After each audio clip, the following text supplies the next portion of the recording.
Hey God, can we talk? I don't mean like a rushed, awkward, "Hey, I need something from you" kind of talk. I mean a real one. The kind where you speak, and I actually listen. The kind where I say what's on my heart, and I don't hold back. The kind that changes things, changes me. Because I don't want surface level anymore. I want closeness. Have you ever felt that before? That aching desire just to be near to God? Like something in you knows there's more, but you're not quite sure how to reach it? You're not alone. In fact, you're in pretty good company. Let me introduce you to a man named Abraham. Yeah, the one we always sing about in Sunday school. Father Abraham had many sons. But he wasn't just a father of nations. He was something even rarer. He was called a friend of God. That's the kind of closeness I want. But how do we even begin to talk to God in a way that leads to intimacy? Is it even possible? Oh yes, and it starts with three things we see in Abraham's story: access, vulnerability, and participation. Let's unpack that. First, intimacy begets access. You don't invite strangers into your home for a meal, right? I mean, unless you're one of those super generous people who hands out soup and hugs to anyone who passes by. If you are, bless you. I'm still learning. But Abraham didn't just feed a stranger, he served God. Genesis 18 tells us that the Lord showed up at Abraham's tent. Picture that for a second. God showed up, like physically. Abraham didn't treat it like a coincidence.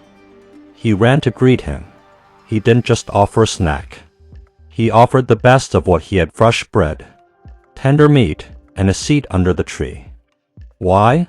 Because Abraham had cultivated a relationship with God where God's presence was welcomed. Let's pause right there.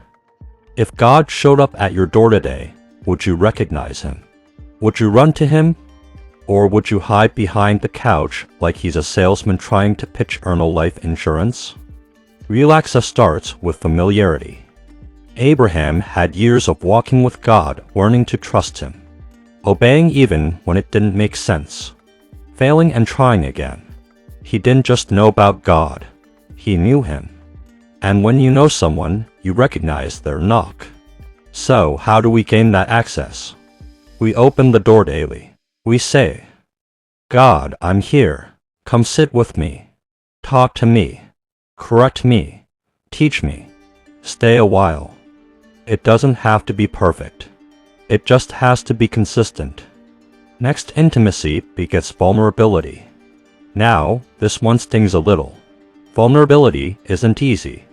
We live in a world that tells us to hide our weaknesses, put filters on our flaws, and pretend like everything's okay when it's clearly not. But not with God.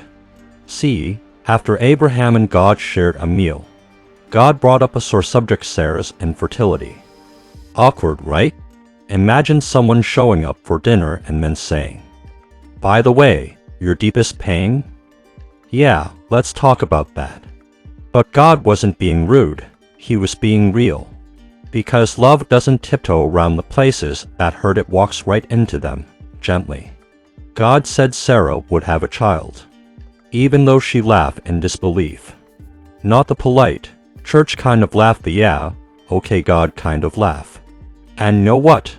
God didn't strike her down. He didn't cancel her faith. He saw their vulnerability and met them with a promise. Let that sink in.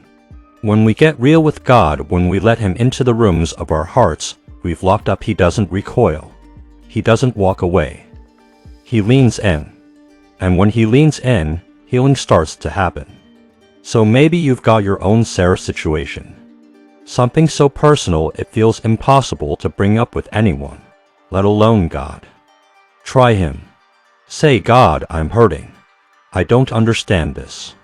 I feel forgotten. I'm tired of pretending." Because the truth is, God already knows. But intimacy grows when we invite him into what he already sees. And finally, intimacy begets participation. Now this part of Abraham's story blows my mind. After dinner and baby announcements, God lets Abraham on something huge, his plans for Sodom and Gomorrah. Let's be real. If you were God, would you tell someone your plan to destroy two cities?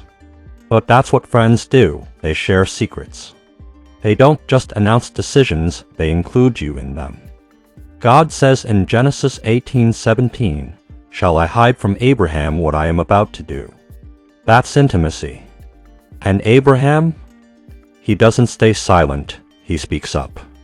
God, what if there are 50 righteous people? Will you still destroy the city? Then he says 45, but then 40 and 30 ultimately 10. That's bold. That's intercession. That's relationship. You don't negotiate with a stranger. You negotiate with someone you know loves you. God didn't shut him down. He answered every request. Let me tell you, if your relationship with God doesn't include talking back, it might be time to get closer. Not disrespectfully, not arrogantly, but honestly. God is not afraid of your questions. He invites your wrestling. He wants your voice in the conversation. So stop disqualifying yourself from intimacy with God because you feel too small, too sinful, or too slow to grow.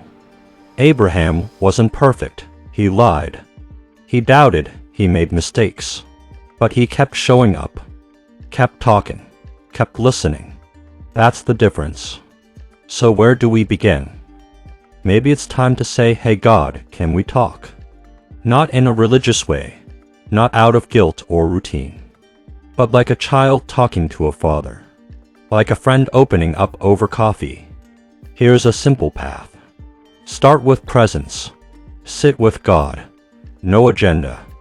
Then open your heart. Tell him the truth. Then listen, even if it's quiet. Then ask questions. Not because he owes you answers, but because he enjoys the conversation. Then repeat, day by day, step by step. Because the more you do, the more you'll realize you're not talking to a distant God. You're talking with a near one. Let me leave you with this. What if the intimacy you're looking for in friend and doing more for God, but just spending more time with him? He's already at the door. The question is, will you let him in? Will you talk to him? Because he's ready. Are you? If this video spoke to you, if it sparked a longing in your heart to know God deeper, then don't stop here. Hit that subscribe button, because we're going to keep having these real, raw, and powerful conversations about walking with Jesus. And hey, watch this next video right here on the screen. It's all about how to recognize God's voice in your everyday life. Trust me, you don't want to miss it. Until next time, you keep the conversation going. God's listening. And so am I.